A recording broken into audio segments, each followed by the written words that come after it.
Hey guys, welcome back to Walking with Jesus Daily. We are in day 109, and this is the meat section. We're going to dig into a lot here. I'm going to be reading from the blended view. I've already done this like 3 times, and it has malfunctioned, and that must mean it's a good one. So let's make sure that we are reading this in complete spirit and truth. There's no reason for it to have stopped recording or to delete itself or whatever. So I love it. Let's go. We're going to start real quick, though, in understanding a couple things. One, I'll be reading from the blended. So as I'm in the blended, it says this at the beginning of this, right? At that time, Jesus went through the grain fields on the Sabbath. Okay? And then later it says he asked. Later he's on a Sabbath again. Anyway, the point is these two events take place on the Sabbath, right? So let's dig into that. Let's just read it and then we'll kind of go through it as we go, okay? Because Exodus chapter 20, verses 8 through 11, it reads like this, okay?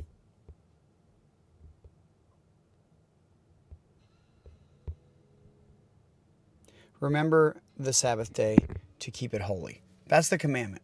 Remember the Sabbath day to keep it holy. Then it goes into detail as to, some of you guys are going to ask what that means. So let me tell you what it means.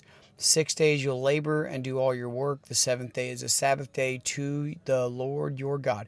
It is a day set apart and special to God. It's a day where you think of Him and you serve and love other people. On it you shall not do any work. People are like, no work at all, no good works, no bad works, no in-between works. If it's a work, we're getting rid of it. People are going to be gross that day because showering is a work. Animals are going to die because saving an animal out of harm's way is a work.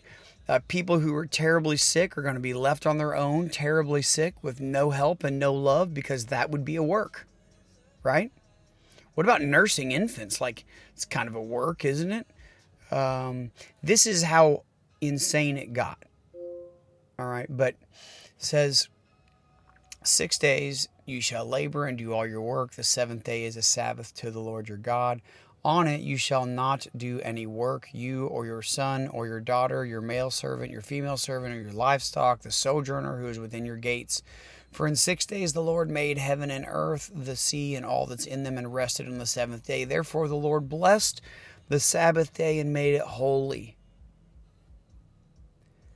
God did not create people for the Sabbath day. He actually created a Sabbath so that we would kind of be forced to like take a break and recognize that everything good comes from God. To take a break from the focus on ourselves and put the focus on other people. And for those of us that are constantly serving other people, maybe, just maybe, a chance for you to get a little bit closer with God, while someone else who works constantly can step in and help out and love in that place. Okay? That is the actual commandment written by God. Okay? Now, let's just start reading. At that time, Jesus went through the grain fields on the Sabbath. His disciples were hungry, and as they made their way, they began to pluck heads of grain, rubbing them into their hands to eat. This is not talking about us having a snack attack in the middle of the afternoon, okay? This is talking about people who had left their homes, who had left all they had. We don't know how long it had been since they'd gone without food. They were following Jesus wherever he went. They were hungry, and they probably weren't even thinking. They weren't like harvesting a crop, okay? We're talking about grabbing a couple heads of grain and rubbing them together in their hands so they had something to eat. That doesn't even sound good to me, to be honest with you. But the point of the matter is, there were all these rules and laws. I'd actually had some information reading up. It says the Pharisees had established 39 categories of actions forbidden on the Sabbath based on their own interpretation of God's law and on Jewish custom. And harvesting was one of those forbidden actions. And apparently by picking the wheat and rubbing it in their hands, this was technically harvesting according to the religious leaders. But what was happening was they're hungry, okay? They weren't harvesting. They were sustaining their bodies because they were exhausted. So they weren't doing this to gain a profit. It wasn't a work for any other purpose. It was merely eating. People were allowed to eat on that day. Again, this is just one of those things where we took it way too far. Instead of being free to just worship God on this day and be reminded of all the goodness that He'd brought us for that week and that moment, instead of that, we had to make it into this strict structure-based rule as far from the heart, as far from love as we can possibly get, and just sit into a law because that's holy. But it's not. See, the Pharisees didn't want to see past the technicalities that were written about in the law. So Jesus gives them a great example, right? It says, when the Pharisees saw it, they said to him, "Look, why are your disciples doing what is not lawful to do on the Sabbath?" And Jesus is like, I can just imagine him doing that emoji where you smack yourself in the head. You're like, guys, I wrote the law. I am the law. Let me explain it to you. He answered them, "Have you never read what David did?" Okay, and this is in 1 Samuel 21, 1 through 6, okay? Have you ever read what David did when he was in need and was hungry, and those who were with him? How he entered the house of God in the time of Abiathar, the high priest, and took and ate the bread of the presence, which is not lawful for any but the priest to eat, and also gave it to those who were with him. Okay, now, you can read up on this bread a little bit and what all this means. But the special bread was replaced every single week. Okay, this was a consecrated bread that we read about, and the loaves had just been replaced, and these were the old loaves that were being taken out. These were for the priests and only the priests to eat. But David and his men were hungry. They needed food. They were on the run. Abiathar gave them to David. God did not look down on David for eating these loaves. Okay? And with that being said, later Abiathar and everybody there get slaughtered because they helped David. It's kind of terrible, but whatever. Point being, God didn't look down on this act by David. Okay? This wasn't breaking the Sabbath or breaking a law in the eyes of God. It was providing a basic human need to another person and to other people, those people that were with him. So basically what Jesus is saying here, haven't you read about what David did? Yet you don't. I mean, we're talking about eating the bread of the presence that only the priests were allowed to eat, but David ate it and the men that were with him. You guys are okay with that?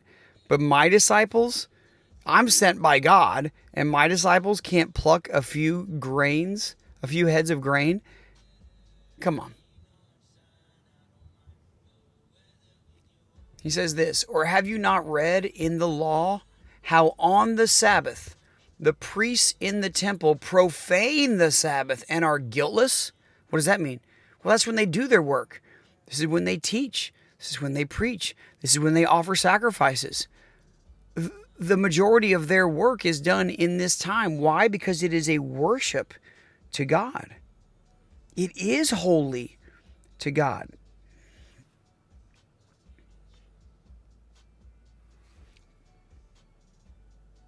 It says, the purpose of the Sabbath is to rest and to worship God. The priests were allowed to work here because they were performing sacrifices and conducting worship services. This work was serving and worshiping God. See, the intent of the law, the meaning behind it all, is that God is far more important than the created instruments of worship.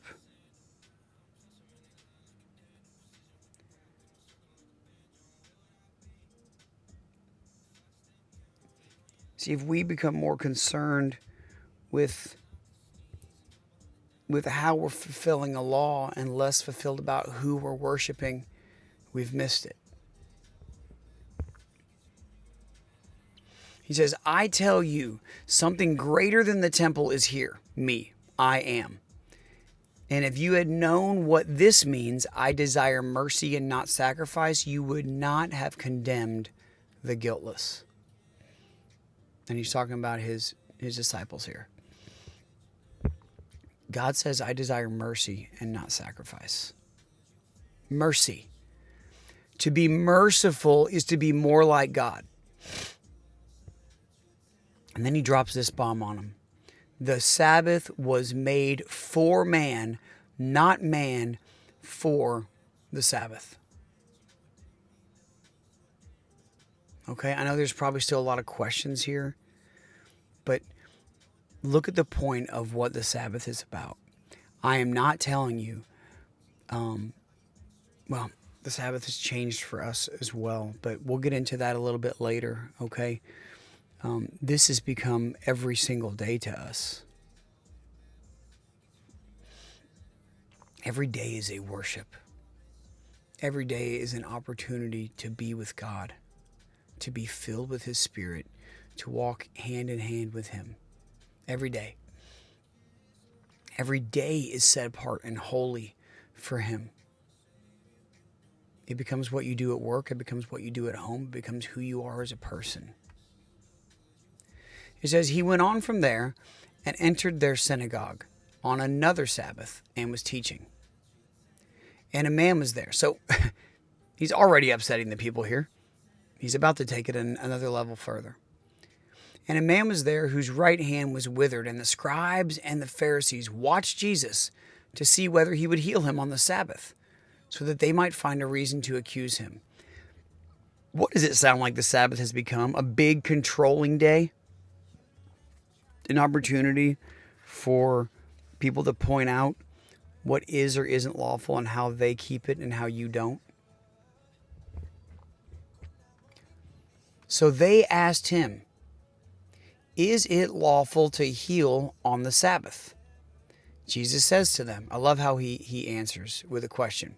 Which one of you who has a sheep, if it falls into a pit on the Sabbath, will not take hold of it and lift it out? We're talking about a sheep, not a human, an animal. Now this animal makes money for them. But anyway, of how much more value is a man than a sheep?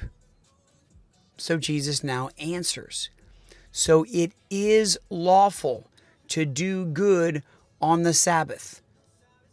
As a matter of fact, that's the point. But he knew their thoughts, and he said to the man with the withered hand, who maybe they baited, I don't know, come and stand here. And he rose and stood there. And Jesus said to them, I ask you, is it lawful on the Sabbath to do good or to do harm? To save life or to destroy it? Now see, in this instance, they had really, they had changed the rule and the law to the point that you could only heal or help someone if they were going to die. Only if it was an emergency. So Jesus asked the question, is it lawful on the Sabbath? We're talking about the basic law. The law that says, keep the Sabbath day holy. Is it lawful on the Sabbath to do good or to do harm, to save life or destroy it? On the God that God put aside to be holy, set apart for Him, would He want you to do good or harm? Would he want you to save life or destroy it? Just basic, simple question. This is not a hard question. Even kids can answer this. But they were silent. Here's the reasons why people are silent. Because they don't want to admit that they're wrong. They don't want to admit that you're right. They don't want to say what the truth is. They're angry. And he looked around at them with anger. Jesus had anger in his heart when he looked at them, grieved at their hardness of heart. And he said to the man, he's grieved inside because of how these people are living, the leaders. He says to the man, stretch out your hand. And the man stretched it out. He knew which one to stretch out. It wasn't the one that was already fine. And it was restored, healthy, like the other. Restored. It was restored, like Jesus was restoring what the Sabbath was about. Restored. Brought back to its original, like someone who restores a car or a piece of furniture. Brought back after all the rust is knocked off and all the additions and some guy wanted to put flames on the side of it and maybe a cabinet somebody painted over that just looks like garbage now. I mean, who knows, right? Restored. Jesus is restoring the meaning of the Sabbath, making it healthy again. But it says the Pharisees were filled with fury and went out and immediately held counsel with the Herodians and conspired against him how to destroy him. They use the word destroy. When they go out on the exact day, the Sabbath, hold a meeting, a work meeting, on how to destroy, to do evil on the Sabbath day, set apart to be holy, to a man who was doing good and showing love to other people on the Sabbath because it directly went against what they taught. And it humbled a prideful people. Guys, this lesson is about Jesus restoring the Sabbath. Let's just think about this for a moment. Can we realize just for a moment how important it is that we take time to give to God by doing good to other people, by sitting in relationship with Him? You're like, well, I've only got so much time in a day, Dan. No, actually, you have a lot of time that you give to you. You have a lot of time that you dedicate to something else. I want you to wake up and make your day a day that is holy before the Lord. And He will direct your steps. He will fill your heart, and He will provide the good works for you to do. Give God your day. Because, see, you can't work for your salvation. You can't work to be good enough for Him. But you can be holy because He is holy. Because that's what Jesus does in us. May we be restored to the person God created when He was knitting us together in the womb. May we be restored